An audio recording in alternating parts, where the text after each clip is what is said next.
Le module de consultation ou Access permet de rechercher et de modifier les métadonnées des unités archivistiques ainsi que de récupérer les objets associés à ces unités. Nous allons dans un premier temps rechercher la liste de toutes les archives dont la date de transaction est postérieure au 2 juin 2016. À l'image de la recherche de format ou de règles de gestion dans les référentiels, il suffit de poster une requête DSL sur le endpoint units.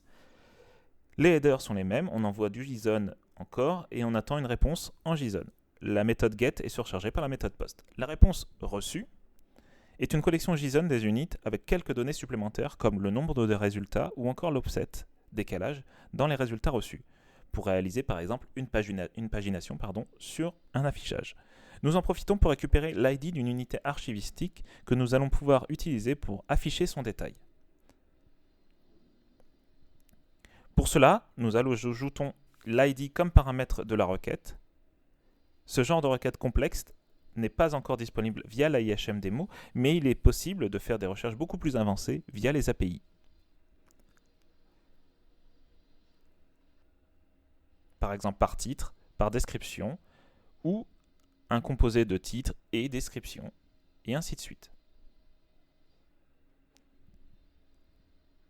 Sur un modèle similaire, si l'on souhaite télécharger un objet stocké, nous faisons appel à l'API de téléchargement avec l'ID d'un objet que nous venons de récupérer lors de la recherche précédente.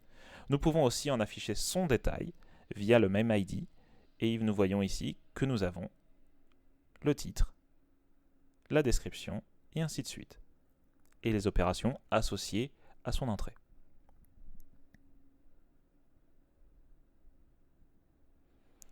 L'API Access permet également de proposer la modification des métadonnées d'une unité archivistique. Pour cela, il suffit de récupérer l'ID et de modifier le body en conséquence, la requête, de telle sorte à ce qu'on renomme par exemple ici le titre de l'objet correspondant. Demo Vitam jeudi, nous allons renommer en démonstration pour la vidéo. Nous envoyons la requête.